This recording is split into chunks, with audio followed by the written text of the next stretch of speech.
শোণিতপুৰ লোকসভা সমষ্টিৰ অধীনৰ নদুৱাৰ বিধানসভা সমষ্টি এলেকাৰ ৰঙাচকুৱা ধলাইবিল নাগশংকৰ কৰয়নী আৰু বালিপাৰাত ৫টাকৈ নিৰ্বাচনী কাৰ্যালয় উদ্বোধন কৰে সমষ্টিটোৰ বিধায়ক পদ্ম হাজৰিকাই।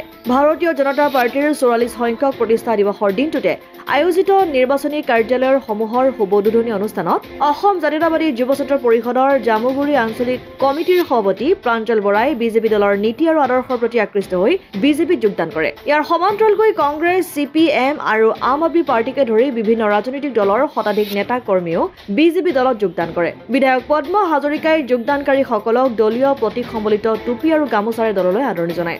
ভাষণ প্ৰসংগত নদুৱাৰ সমষ্টিৰ বিধায়কগৰাকীয়ে দলীয় বিষয়ববীয়া আৰু প্ৰতিজন কাৰ্যকৰ্তাক দলৰ প্ৰতি সততা আৰু নিষ্ঠাৰে সেৱা আগবঢ়াবলৈ আহ্বান জনাই কয় যে আগন্তুক লোকসভা নিৰ্বাচনত নদুৱাৰ সমষ্টিৰ পৰা আমি দলৰ মনোনীত প্ৰাৰ্থী ৰঞ্জিত দত্তক ১ লাখতকৈ অধিক ভোট দিব লাগিব।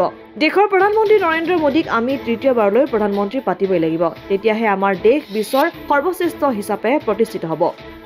প্ৰতিষ্ঠা দিৱসৰ দিনটোতে আমি আচলতে 5টি কাৰ্যালয় উন্মোচন কৰিবলৈ লৈছোঁ। 3 নম্বৰটো আপোনালোকে দেখিছে ৰাইজৰ কিমান উৎসাহ আৰু কেনেধৰণে মানুহে কংগ্ৰেছ দল ত্যাগ কৰি CPM দল ত্যাগ কৰি আম আদমি পাৰ্টি ত্যাগ কৰি পেলাই আমাৰ দলত অংশগ্ৰহণ কৰি যে আমাৰ দলৰ সপক্ষে এটা ইয়াত ৱেভ আহিছে।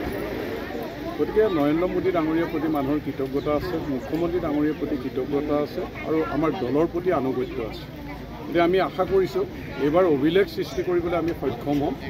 নদুৱাৰ সমষ্টিয়ে পাই থকা ভোটতকৈ আটাইতকৈ বেছি ভোট এইবাৰ নৰেন্দ্ৰ মোদী ডাঙৰীয়াক তৃতীয়বাৰৰ কাৰণে প্ৰধানমন্ত্ৰী হিচাপে অধিষ্ঠিত কৰিবৰ কাৰণে মুখ্যমন্ত্ৰী ডাঙৰীয়াৰ প্ৰতি কৃতজ্ঞতা জনাই ৰঞ্জিত দত্ত ডাঙৰীয়াক বিপুল ভোটত জয়যুক্ত কৰিবলৈ আমি সক্ষম হ'ম আৰু এই কাৰ্যালয় উত্তৰ নদুৱাৰ মণ্ডলৰ জৰিয়তে প্ৰতিঘৰ মানুহলৈকে ভাৰতীয় জনতা পাৰ্টীৰ বতৰা যাব আৰু সকলো জাতি জনগোষ্ঠী ধৰ্মৰ মানুহে এইবাৰ ভাৰতীয় জনতা পাৰ্টীত হিল্লোল ভাঙি ভোট দিব আৰু আমি এক অভিলেখ সৃষ্টি কৰিবলৈ সক্ষম হ'ম।